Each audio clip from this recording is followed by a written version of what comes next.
Hello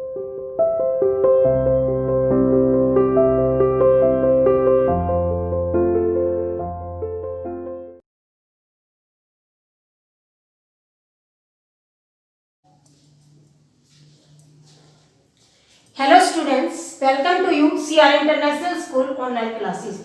Students, how are you? I hope that everyone is fine at your home. Now we are going to restart our chapter first of history, class 10th और lesson का नाम है Europe में राष्ट्रवाद। आज हम पढ़ेंगे कि यूरोप में जो भी राष्ट्रीय विकास हुआ उसमें संस्कृति का क्या योगदान रहा। तो सबसे पहले हम ये जान लेते हैं कि संस्कृति किसे है।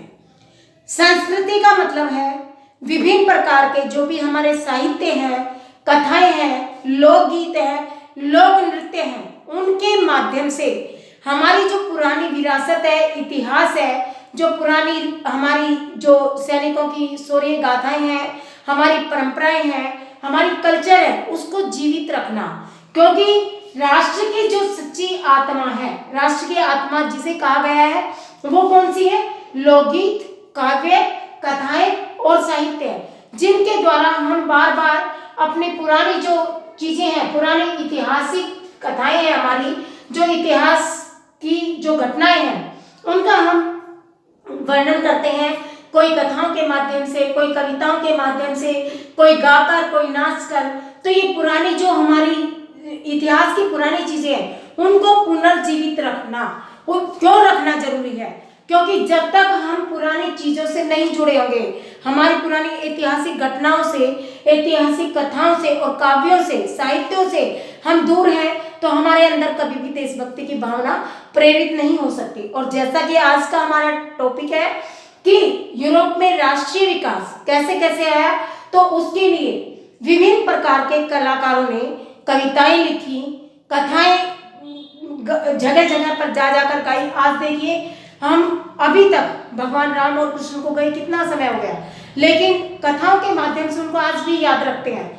जन्माष्टमी के अवसर पर हम निरंतर हर एक मंदिर में देखिए, घर में देखिए, हम कृष्ण जी को कैसे सजाते हैं, उनकी पूजा पाठ करते। क्या है ये हमारी संस्कृति है।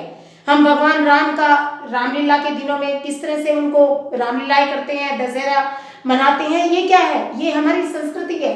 तो सबका तरीका अलग अलग है, कोई किसी तरीके से, कोई किसी तरीके से। ये राष्ट्र की सच्ची आत्माएं कही गई है। क्यों? क्योंकि जब किसी भी राष्ट्र का निर्माण होना होता है, कहां से? किसी औपनिवेशिक शक्ति से हम किसी राष्ट्र को बनाते हैं, स्वतंत्र कराते हैं, किसी राष्ट्र राज्य का निर्माण करते हैं, या किसी राजतंत्र से हमें लोकतंत्र में उसको बदलना होता है। तब राष्ट्र निर्माण के लिए जो भी परियोजनाएं होती है, जो भी कार्य होते हैं, उनके लिए इन स्वरूपों को, इन जो चीजें हैं, इनको एकत्रित करना बहुत जरूरी हो जाता है। या तो इन चीजों को एकत्रित करो और लोगों के सामने बार बार पेश करो, तो उनके अंदर अपने देश से लगाव होता है, प्रेम होता है। मेन मुद्दा क्या है कि पुरानी कथाओं, काव्यों, गाथाओं के द्वारा हम अपने देश के लोगों में एक देशभक्ति, एकता और सहयोग की भावनाओं को बनाए रखना चाहिए। उसके बाद राष्ट्रीय जो भी उद्देश्य है इन भावनाओं को, इसका उद्देश्य ये नहीं है कि इनको जागृत करना, जागृत तो करना ही करना है, बजाय जागृत करने के जो वर्तमान संदेश हैं वो लोगों तक पहुंचाना। क्योंकि आधे से ज्यादा लोग देश में उस समय निरक्षर थे, तो उन लोगों तक संदेश कैसे पहुंचाया जाए, उसके लिए इन चीजों का सहारा लिया गया, कथाओं का, साहित्यों का, काव्यों का, रचनाओं का। जैसे कि मैं आपको एक उदाहरण दूं, जर्मनी में राष्ट्र राज्य का निर्माण हुआ और एक दार्शनिक हुए, कौन से? हार्डर। ध्यान रखना आपको, जर्मन के विख्यात दार्शनिक हुए थे हार्डर। इन्होंने क्या किया? इन्हीं के द्वारा, लोक कथाओं के द्वारा, लोक साहित्यों के द्वारा, लोक गीतों के द्वारा इस संस्कृति को पुनर्जीवित रखा। बार बार इन चीजों को दोहराया गया, पुनरावृत्ति की गई, जिससे जर्मन के लोगों में एक राष्ट्र प्रेम उद्गार होता था। उसके बाद हम दूसरा उदाहरण लेते हैं, जर्मन में किसका सहारा लिया गया? लोक संस्कृति का। हम इसका एक उदाहरण दे सकते हैं, एक क्वेश्चन भी आ सकता है कि संस्कृति को बनाए रखने वाले 3 उदाहरण दीजिए कि संस्कृति कैसे कैसे उस समय रही थी। तो आप बता सकते हो लोक संस्कृति के द्वारा। लोक संस्कृति में आप उदाहरण दे सकते हो जर्मन दार्शनिक हार्डर का, जिन्होंने लोक साहित्यों के द्वारा जर्मन के लोगों में राष्ट्रीय प्रेम को जागृत किया और बनाए रखा। दूसरा उदाहरण आप दे सकते हो इसका पोलैंड का। पोलैंड में क्या हुआ, भाषा पर जोर दिया गया, रूसी भाषा को लगाने की कोशिश की गई और पोलैंड की भाषा जो थी उसको रोका गया, प्रतिबंधित किया गया। तो इससे वहां के जो पादरी थे उनमें रोष उत्पन्न हो गया और वो अपनी पोलिश भाषा, ये पोलैंड की भाषा थी पोलिश, उसी को बनाए रखना चाहते थे। उन्होंने इसी भाषा में अपने जो भी संदेश थे वो पोलैंड के निवासियों तक पहुंचाए और उनको बार बार सचेत किया कि अगर हमने रूसी भाषा को अपनाया तो हमारी संस्कृति खतरे में पड़ जाएगी, हमारी भाषा खतरे में पड़ जाएगी। इस तरह से पोलैंड में पोलिश भाषा को ही एक माध्यम बनाया गया, किसका, राष्ट्रीय प्रेम उजागर करने का। यानी कोई एक एक चीज पकड़ी गई।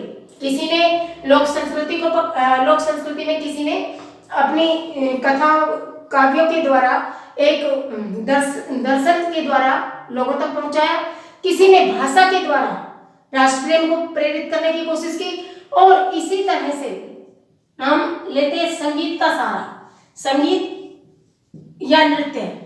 इसमें भी एक कैरोल कुर्पिस्की पोलिश कलाकार हुए थे जो संगीतकार थे बहुत बड़े। कौन, कैरोल कुर्पिस्की। नाम थोड़े से ये आपको सुनने में बड़े अटपटे से लगेंगे, लेकिन ये विदेशी नेम है तो आपको इन्हें ऐसे ही याद करना पड़ेगा। ये अच्छे संगीतकार हुए और बड़े कलाकार थे। इन्होंने पोलेनिस और माजुर्का जैसे 2 ने, कौन कौन से, एक पोलेनिस दूसरा माजुर्का। आपको मैं पहले बोल रही हूं कि ये दोनों नाम ऐसे हैं जो आपको याद करने पड़ेंगे। माजुर्का जैसे जो भी, ये क्या थे, दोनों लोक नृत्य थे। इन लोक नृत्यों को इन्होंने एक किसमें बदला, राष्ट्रीय प्रतीकों में। ठीक है, आपको केवल इतना याद रखना है कि लोक संस्कृति में कथाओं, काव्यों, भाषा और ये जो भी आपके लोक नृत्य हैं, इनके द्वारा पुरानी जो अपनी परंपराएं हैं उसको बनाए रखना होता है। वर्तमान के जो संदेश होते हैं ये लोगों तक पहुंचाने के लिए इनको यूज किया जाता है। ये राष्ट्र के निर्माण में एक परियोजना का काम करते हैं। जैसे कि हम किसी लेसन को पढ़ते हैं तो उसकी पहले प्लानिंग करते हैं, कैसे क्वेश्चन लिखवाने हैं, कितने क्वेश्चन लिखवाने हैं, कैसे उसको समझाना है। एक पाठ की जो समरी होती है उसी तरह से ये भी परियोजना के लिए इन सारे स्वरूपों को एकत्रित करना, फिर उन्हें अंकित करना और फिर लोगों तक पहुंचाना, बार बार उन्हें उन भावनाओं को बनाए रखना। आज देखिए, आपको एक छोटा सा एग्जांपल देती हूँ। 15 अगस्त और 26 जनवरी पे हम बार बार अपने जो सैनिक है जो चले गए, हमारे शहीद भगत सिंह, जो ये सुभाष चंद्र बोस, ये इतने सारे जो भी हुए, लाला लाजपत राय वगैरह, तो इनको हम आज तक याद करते हैं। या बॉर्डर पर हमारे जिन सैनिकों ने जान दे दी उनकी शौर्य गाथा को आज तक गाते हैं हम, और हर 26 जनवरी 15 अगस्त पर उनसे रिलेटेड प्ले भी करते हैं। क्यों? क्योंकि हम अपने देश से जुड़े रहे हैं। जैसे हमारे जो सैनिक हैं उन्होंने राष्ट्रीय प्रेम को दर्शाते हुए अपनी जान तक गंवा दी, तो हमारे अंदर वो भावना प्रेरित होगी, तभी हम राष्ट्र राज्यों का निर्माण कर पाएंगे, एक देश के साथ जुड़े रह पाएंगे। इसी तरह से ये चीजें रखते हुए कई जगहों पर राष्ट्र निर्माण हुआ। इटली में, जर्मनी में, ब्रिटेन में और हमारे भारत में, इन सब जगहों पर राष्ट्र राज्य का निर्माण हुआ, लेकिन वो अलग अलग प्रक्रिया के फलस्वरूप हुआ।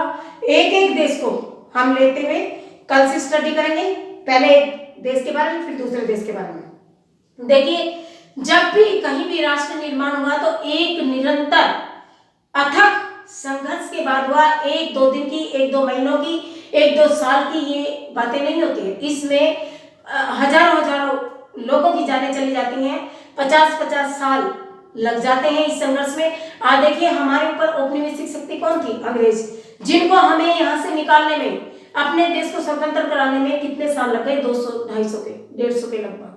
कितने सालों के बाद हमने अपनी आजादी को प्राप्त किया। तो इसी तरह से हर जगह पर राष्ट्र राज्यों का जहां जहां पर भी निर्माण हुआ है वहां पर इसी तरह के संघर्ष हुए हैं।